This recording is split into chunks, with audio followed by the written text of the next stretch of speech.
They call it the silent crisis that threatens millions of lives, yet the solution is so close at hand and still out of reach for so many.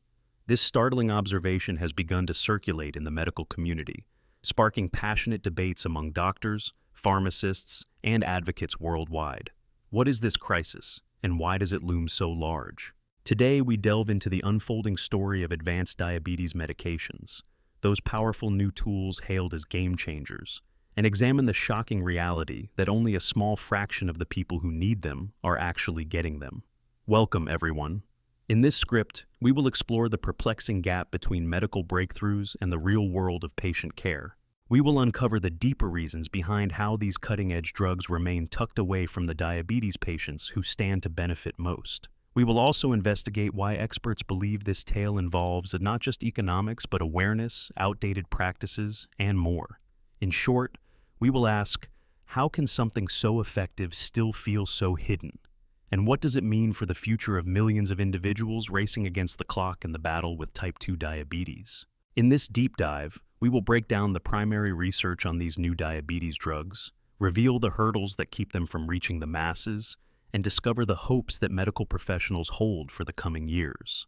Along the way, we will clear up misunderstandings about how these medications function, analyze what the guidelines issued by major organizations like the American Diabetes Association or the American Heart Association really mean to both doctors and patients, and look at the potential game-changing role these drugs could play in keeping cardiovascular and kidney diseases at bay. First, let us set the stage with the raw numbers. Across the United States, type 2 diabetes now affects roughly 1 in every 10 people. Translated into words, that means tens of millions of individuals contending with a condition that can disrupt daily life in serious ways. The condition arises when the body struggles to use insulin effectively, causing sugars to build up in the bloodstream instead of being managed. That spike in blood sugar can, over time, slash one's quality of life and invite a host of complications that may affect the heart, the kidneys, and countless other systems. Doctors have known for decades that controlling blood glucose levels is essential, but the available treatments have historically been limited to older approaches. Enter the newer generation of diabetes medications, classes known as sodium glucose cotransporter, 2 inhibitors, and glucagon-like peptide, 1 receptor agonists. They promise, as recent data shows, not just improved blood sugar control, but also defensive benefits for the heart and kidneys. Now, you might ask, if these medications are so promising, why do we not see a majority of newly diagnosed patients being handed a prescription for them? Here comes the first wave of revelations from a seminal University of California analysis, which examined more than 40,000 medical records from the University of California Health Data Warehouse between the years 2014 and 2022. It turned out that, by the final year of that study, only around 20% of newly diagnosed type 2 diabetes patients had received this new generation of medication within a year of their diagnosis. That is a stunningly low number when we recall all the commotion about just how beneficial these therapies can be in protecting against complications that can destroy eyes, nerves, and major organs. Moreover, the study indicated that less than 15% of diagnosed individuals had received an SGLT2 inhibitor in that same window, despite updated recommendations that explicitly urge earlier use of these drugs for patients, especially those with existing heart or kidney concerns. It is almost as if there is a communication breakdown or a series of financial and clinical roadblocks preventing these prescriptions from being placed in patients' hands. We will see that the story only grows more complicated from here. But before we proceed, let us pause on one especially thought-provoking detail. While newer drugs remain scarce, older ones like sulfonylureas, long regarded as an affordable but riskier last resort, are lingering on, albeit in a slow but steady decline. If you are just as perplexed as the researchers who uncovered these numbers, we invite you to keep reading. There is more to unpack here, and it all begins with the question, how can professional guidelines say, start these new potent drugs right away, and yet daily realities on the ground tell a very different story?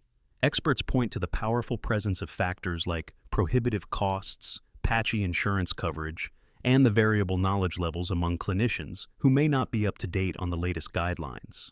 You can see how important these new medications are to fighting some of the worst effects of type 2 diabetes, noted a senior researcher from the study, but that does not mean every provider is prepared or even informed enough to prescribe them at diagnosis. Another confounding factor is that the cost of these brand new therapies often dwarfs the older standbys. Indeed, when one hears that a new class drug could come with a price tag that might reach thousands of dollars each year, but an older drug might cost a few dollars for the same period, it is easy to see why some insurers or hospital systems may be slow to adopt. Moreover, brand names like Ozempic or Wegovy might have some name recognition in certain circles, but that awareness does not always translate to coverage, especially when policy rules can stall, limit, or outright deny a patient's request for access. Even so, patients with especially high risk for cardiovascular problems, those who are often older or have complicating conditions like high blood pressure or early nephropathy, are precisely the ones who can reap the biggest benefits from these new therapies. SGLT2 inhibitors like Jardiance and Farxiga have been shown to reduce cardiovascular stress, while GLP-1 receptor agonists may help control weight, moderate appetite, and defend kidneys from further harm. Yet that fraction of patients who actually receive them remains too small. Some might question whether prescribing them earlier makes sense if they seem more expensive, but leaders in the field emphasize that the cost of neglecting or undertreating type 2 diabetes is so high that the total medical expense for extended hospital stays, heart-related procedures, or dialysis far outweighs any short-term savings.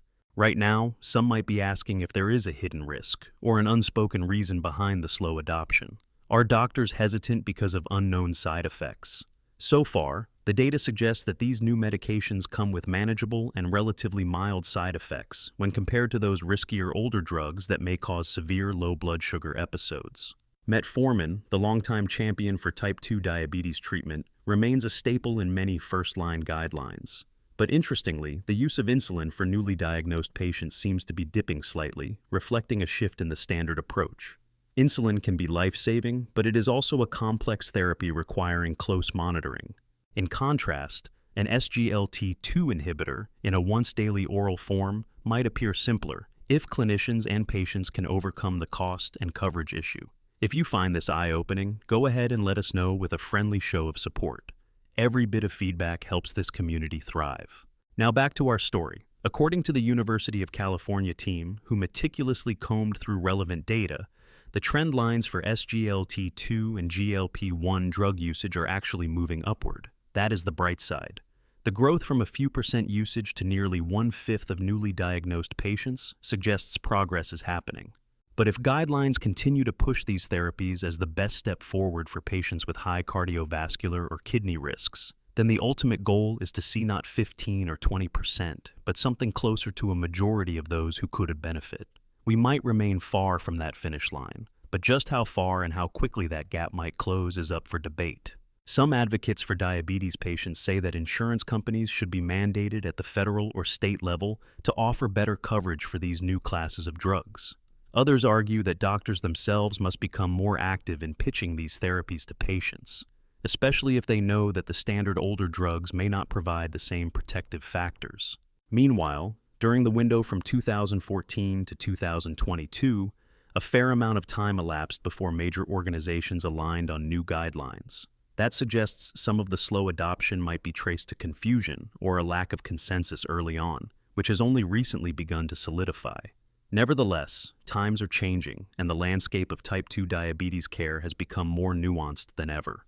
Patients are hearing success stories about weight loss from famous names promoting these new medications, or from others who have watched a slow and steady improvement in their daily life. Yet in certain communities, especially those hit hardest by diabetes, like rural hospitals or low-income urban clinics, the formidable cost of these therapies remains a towering barrier. It is a two-part challenge. On one side, there is the potential for game-changing improvement in patient outcomes. On the other side, there is an entrenched system that simply does not make these treatments easy to afford or prescribe without numerous phone calls, approvals, or mountains of paperwork. We should also consider the element of the unknown. Not every provider is comfortable adopting a new medication until they have a strong, tangible sense of how it might affect their patients. Many doctors still rely on a combination of metformin and lifestyle changes as a gold standard, and once that relationship is forged, introducing a separate new medication might seem like complicating matters even more. In large hospital systems, bringing in new protocols can demand advanced training or special outreach programs, which take time and effort. Meanwhile, patients might see the headlines about how these therapies can actually target something that has plagued them for years, like chronic kidney complications, and wonder if it is finally time to knock on their doctor's door and push for the prescription themselves. To better understand the intangible elements, let us imagine a typical scenario. You have a patient in their mid-50s who has had a borderline blood sugar level for years, often labeled pre-diabetic. They once used metformin, saw some improvement, but it was not dramatic. Suddenly, they come down with issues related to high blood pressure, and their kidney function is not as strong as it used to be. Their doctor initially tries one medication, sees limited success, then moves to insulin. The patient struggles with injections, daily measurement of blood sugar, and feels discouraged. Meanwhile, a new medication that might ease their daily regimen, reduce the overall burden of diabetes, and proactively shield their heart and kidneys is available, but only if their doctor suggests it, their benefit plan allows it, or they know enough to request it. That chain of events is precisely where the problem arises. On top of all this, the cost factor can be staggering. A patient might see that 1 month of a certain GLP-1 or SGLT2 medication is hundreds of dollars out of pocket, only to realize that if they skip it, they are stuck using an older drug that hovers around a few dollars. Even the best solutions cannot help if they never make it from the prescription pad into the patient's routine. That is why many advocacy groups are calling for an across-the-board shift in how insurance and coverage decisions are made. One suggestion is that national policies be put in place, so that if a patient is diagnosed with type 2 diabetes and meets criteria for cardiovascular or kidney risks, they automatically get coverage for these new classes of drugs without laborious prior authorizations or appeals. Of course, any policy change triggers debates over budgets, premiums, and the fundamental nature of healthcare access. Another angle is the provider's perspective. Even if a physician wants to prescribe, they may run into administrative hurdles or patient backlash once the cost is revealed, or they might have older training that does not emphasize these medications unless the patient's condition is advanced. Critics respond that new guidelines from major health organizations have been public for some years, but are still not fully integrated into everyday practice. The system, they say, can take years to catch up with the realities of new research, owing to the complexity of insurance, the rigidity of hospital formularies, or simple oversights in continuing medical education. All of this helps account for the stark difference between recommended practice and actual practice. If you are feeling the momentum of this conversation and want to hear more explorations about healthcare breakthroughs, consider showing some appreciation by staying connected. Your engagement helps us bring more stories to light. Now, let us return to the bigger question behind these new guidelines. Professional associations like the American Diabetes Association recognize that while controlling blood sugar is a core part of type 2 diabetes management, it does not entirely address the broader threat. Patients, especially those living with diabetes for many years, face steep risks of heart failure, kidney disease, and other systemic complications that can spiral into life-threatening issues. The new generation of therapies addresses these hidden dangers and tackles them straight on, offering a promise to reduce future crises. That is revolutionary compared to older treatments that solely focused on lowering glucose levels. We circle back to the findings from the University of California analysis. It noted that during the span from 2014 to 2022, usage of the advanced classes of drugs did indeed climb upward. Even so, by the final year of the study, that number was still minimal, particularly when we consider the enthusiastic endorsements from cardiologists, nephrologists, and endocrine specialists around the globe. If, in another few years, we still find only a modest sliver of newly diagnosed patients tapping into these treatments, serious questions will be raised about whether something is fundamentally broken in the system. Some see it as a predictable consequence of any medical innovation.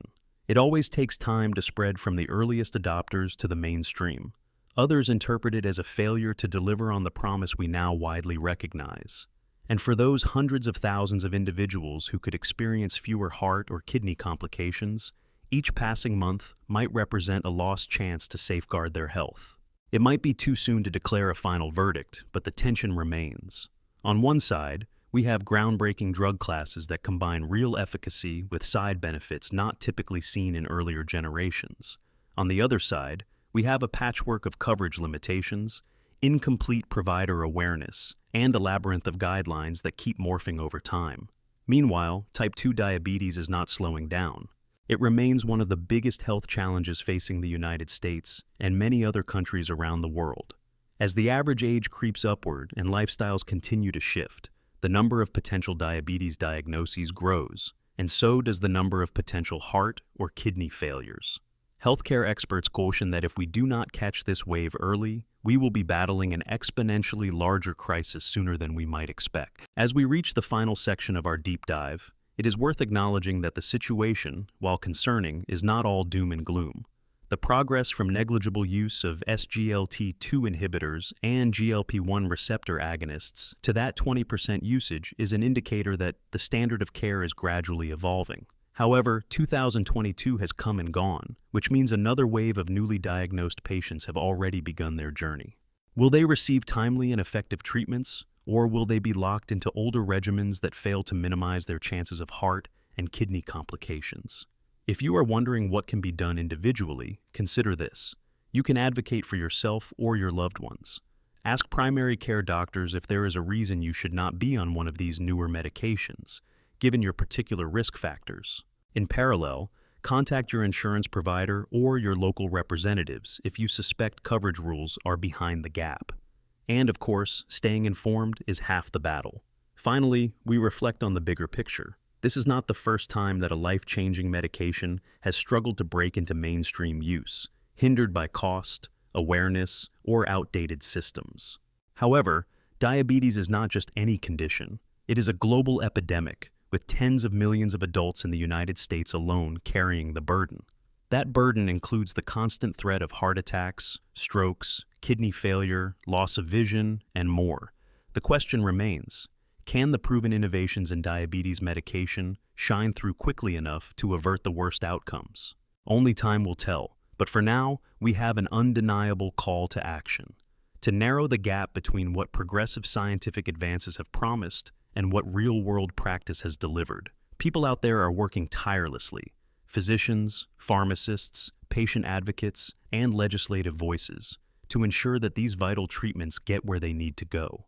When that happens, it could mark a turning point in one of the most pervasive chronic conditions of our time, sparing countless individuals from painful, costly complications and giving them the chance at a healthier future. That brings us to the end of this story, but rest assured, this is far from the end of the conversation. Together, we have peered into a world where revolutionary therapies sometimes feel frozen by red tape and outdated assumptions. We have examined how major health guidelines calling for immediate use of these advanced treatments for type 2 diabetes have hit the walls of real-world practice. Yet hope remains, because each success story adds another flashlight to the path, guiding more people out of the shadows of diabetic complications. Thank you for joining us on this in-depth exploration. Whether you represent clinicians, patients, or simply someone curious about the future of healthcare, your attention to these vital topics can help spur change. We hope you have found this engaging, and we welcome you to carry these insights forward. Type 2, diabetes does not need to be a life sentence of complications. Better tools exist, and with enough momentum, those powerful remedies might become the new normal for every patient who needs them.